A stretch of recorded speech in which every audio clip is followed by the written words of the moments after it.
and welcome to another episode of Tech Talks, the People and Planet podcast. Today, we have the privilege of hosting Ron Gura, the co-founder and CEO of Empathy. Empathy is a pioneering platform that is redefining how families navigate loss. Combining cutting-edge technology with a dedicated service, Ron joins us to share how empathy is transforming an industry that really has long been untouched by innovation. So, Ron, welcome. It's an absolute pleasure to have you. Hey, Tony. Great to be here. Oh, good stuff. So I guess just to kick things off, I wonder if you could maybe give us a bit of insight and explain how Empathy's offerings work and how your kind of, I guess, overall approach helps families dealing with loss and navigating the, I guess, almost logistical and emotional challenges that they face in that space as well. Absolutely. So you can think about us as that friend you wish you had when you lose a loved one. The inevitable event of losing a loved one is going to meet all of us at some point. So our hope is that everyone has that knowledgeable, friendly, helpful friend that can help them with the full range of grief and estate needs. And for those who are not able to get that, tens of millions in the US are now getting it through their employer or through their life insurance carrier. And that is Empathy's product and offering. So we basically we pop in at the right time when someone is going through bereavement during what I think is one of life's most challenging moments. And as they're trying to unwind kind of the affairs and manage the estate while still dealing with grief themselves, we offer a helping hand to save them time, money, and stress. Yeah, no, absolutely. And I think, speaking from personal experience as well, I mean, it's such a stressful period when, it would be great to have someone kind of sort of take a bit of pressure off there and actually enable you to, I guess, sort of grieve as well. A lot of the time it does become, this thing where you're kind of working through so many different things and you don't often have the time to kind of sort of take for yourself. So I can completely understand and see how that is a massive problem that you're kind of sort of looking to solve there. So I wondered if maybe then you could just kind of sort of give us a bit of a history on the company. How was it founded? How did it kind of sort of evolve to become this kind of sort of leading force, I guess, in helping families navigate loss?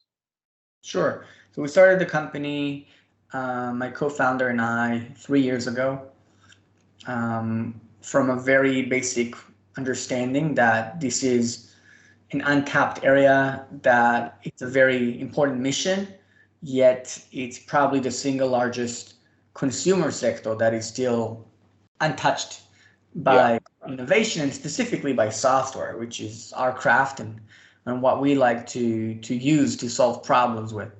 So it's with that understanding that grief is made hard by logistics are made harder by grief. We can solve a lot of that by streamlining information and putting integrations in place and, well, things that machines are good at, like reminders and workflows. And at the same time, that human touch when you need it, with that compassionate voice and knowledgeable access to resources. Combine that together, similar to what has been done before for other meaningful life events, from fertility to caregiving, but bring that to what we experienced firsthand as loss. We all had our fair share of loss. I think I had maybe a little too much. Lost a lot of people in an early age, starting with my brother and then close friends and natural loss, of course, of grandfathers and grandmothers, army friends. But it was actually only when after eBay acquired my first company, biggest project, and I visited a team member who lost his wife to cancer. it's really when it hit me in terms of the administration as well.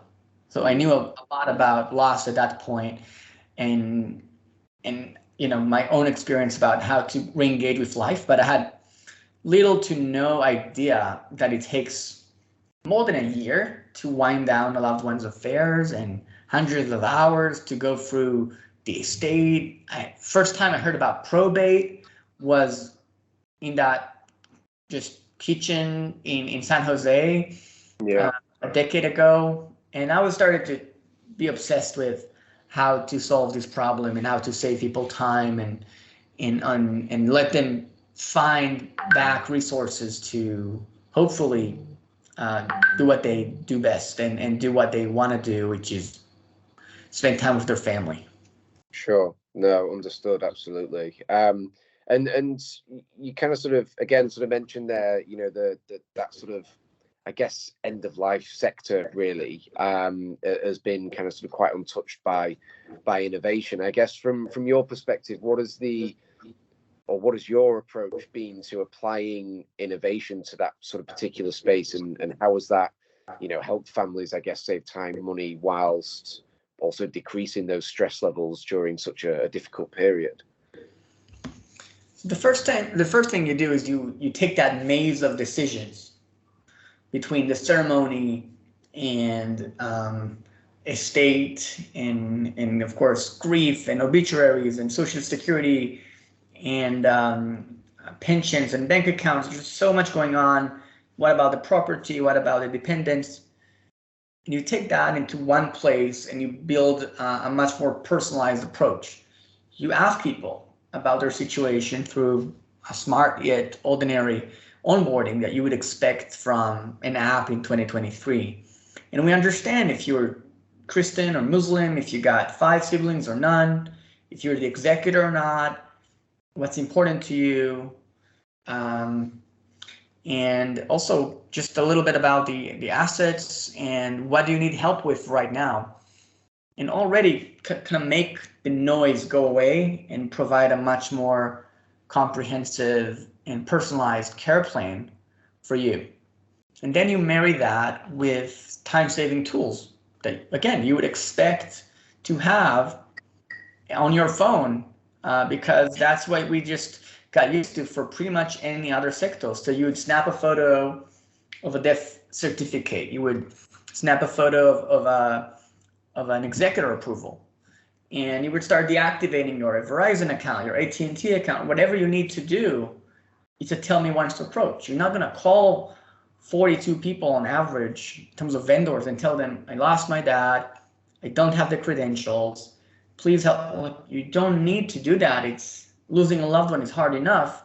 Yeah. So getting you the money you deserve, helping you cancel and deactivate accounts, helping you find the right words for the obituary or the eulogy, having a care plan in place, having all the documents in one place, securing them properly, because unfortunately 33% of all identity theft cases in the US are for deceased individuals. So it's a very easy target for bad players. So nobody's really looking at the credit card right now, and it's easy to bypass a lot of things. So just adding those layers is something that we really care about, and technology is a must in order to do that in a scalable way. Otherwise, we could not support, the amount of families that we're covering right now if it was just only a service. Sure. It's an interesting one, and as I say, it's certainly a problem that has been there, and certainly needs and is obviously being solved from Empathy's perspective, and I'm sure from the users that are using that product as well. But it's almost one of those things where, now that it's here, you kind of sort of look at that sort of product and you think, how has it taken this long for something like that to actually come into play? So it's amazing that you're doing that, because as I say, it's certainly a problem that needs to be solved. So you mentioned, I think in sort of past conversations, we've kind of sort of discussed, you've kind of sort of got a good flow of, solid sort of partnership announcements. You've got some very kind of sort of notable employers and life insurance carriers. I wondered if you could kind of sort of walk us through how exactly those partnerships work and how they enable you to, I guess, address the needs of particular individuals that are sort of dealing with loss. Yes. So I would say the vast majority of bereaved families who are getting access to our platform are getting it through their employer or through their life insurance carrier today. Okay. So that's thanks to meaningful partnerships with companies like New York Life, MetLife, Guardian Life, and other tier one massive life insurance carrier who each cover tens of millions of people. And when the inevitable happens and the beneficiary of the policy is calling, and in life insurance, the beneficiary is not the policyholder, unlike, your car insurance. Yeah, sure. They're basically saying something like, I'm sorry for your loss. I lost my father. I'm sorry for your loss. And we help these carriers shift from sympathy and condolences to empathy and action, doing something beyond the payout, building generation loyalty, and really showing up for families and beneficiaries in a whole new way that expands way above the financial peace of mind that the policyholder purchased, adding emotional peace of mind, administrative peace of mind on top. When it comes to employers like Goldman Sachs or Guess Jeans or AT&T, it's similar but different. So think about the employee that is alive and healthy, but they're losing a loved one. So let's say a checkout.com employee lost his brother, God forbid. And now he's the executor, he's grieving, he's realizing he has a second job, basically. It's very hard for that person to bring his whole self back to the checkout.com office tomorrow morning. Mm-hmm. So of course they call in and they ask for bereavement leave. And in terms of time and pay, we're happy to see a momentum with more companies understanding it's not enough. However, there's definitely room to go beyond that initial layer of bereavement leave and add bereavement care on top. So a lot of employers are partnering with us to shift from the flowers and condolences into what we can offer, the full range of grief and estate needs for up to 2 years after the loss, helping people and employees specifically get back to work in a more comfortable way. That's great. And just, I guess, just to kind of sort of, just to understand, I guess, really, I know obviously you mentioned that, a lot of the users kind of sort of come through those two kind of mediums, I guess. But I just wondered, for people who don't actually have access to your product through, life insurance or their employer, can they still get access to your services directly? Absolutely. So we do have a direct-to-consumer offering as well. Currently, it's available only in the US, but all 50 states, and it's still very important for us to have that because it's that is really further democratizing access to grief and estate needs. Cool. Yeah. No. Understood. And I guess for the partners themselves, I guess in terms of you mentioned obviously some leading companies and sort of well-known names in that space there. What is the value add that you're providing for those I guess industry giants in that space, and how does empathy help, I guess, industry leaders understand the importance of full circle bereavement as well? Of course. So in both cases, employers and carriers, helping the individual is already a lot of help, saving them time and money. We're talking about hundreds of hours, thousands of dollars. So that's leading to higher satisfaction rates, higher NPS. But more specifically, when you talk about employers, it's about presentism and absenteeism and just satisfaction with your employee benefits in terms of your family care portfolio. It's one of those big life events that you won't really forget how your employer treated you when you called in once to say, I just lost a parent, I can't show up to work. You'll remember every second of that call. You'll remember the tone, the voice, and the continuity of care. In terms of life insurance carriers, there's also, of course, the same fundamental of happy beneficiaries lead to better results at the company.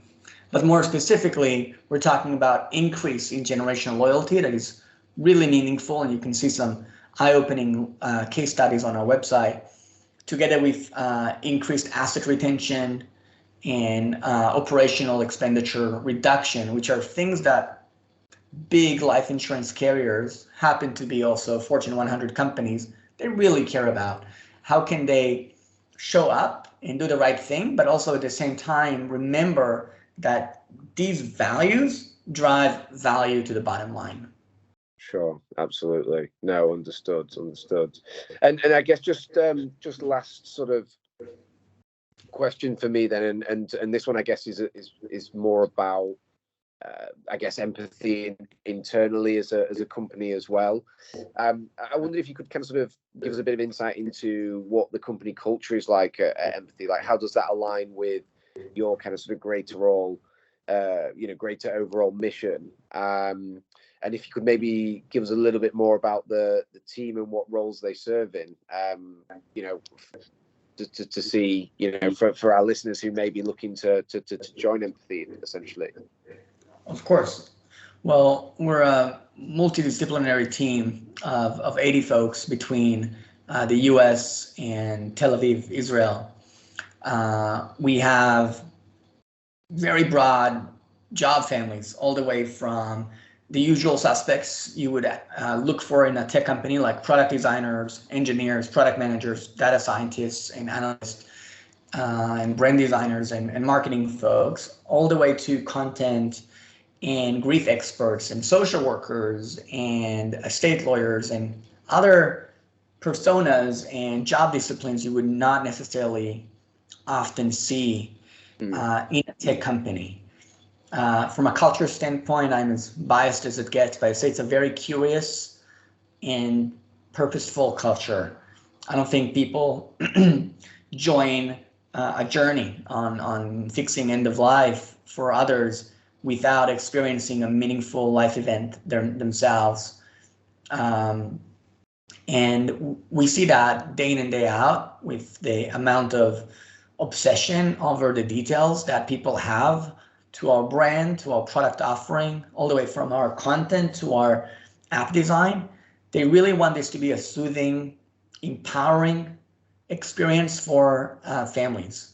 We don't get to be one of those funky, comic, kind of pink, neon startup fun brands, but we do get to be a very complicated, human, empowering brand. And I think from a mission standpoint, that speaks volumes on how people bring themselves into work day in and day out. Absolutely. And I guess for anyone listening that is interested in kind of sort of potentially joining Empathy, like what is the best way for them to go about that? Well, if you're interested in learning more, of course, just hop on empathy.com. You'll see a lot of new information and, of course, our updated career page. And you can shoot me an email at ron@empathy.com. We're always looking for talented people to join the mission. Cool. No, a lot. I think that's what we've got time for today, Ron. But thank you so much for shedding light on the truly incredible work that you're doing at the moment over at Empathy. Really helping families during the most challenging moments. It's quite inspiring to kind of sort of witness that intersection of technology and empathy in such a meaningful way. So thank you again for your time. To our listeners, I hope you did find today's episode as enlightening and thought-provoking as I did. Remember, you can learn more about Empathy and their mission by visiting their website, empathy.com. Please don't forget to subscribe, leave a review, and leave a comment if you have enjoyed this episode. Stay tuned for some more fascinating conversations on Tech Talks, the People and Planet podcast. Until next time, I'm Tony Marsh signing off. And Ron, thanks again. It's been an absolute pleasure having you.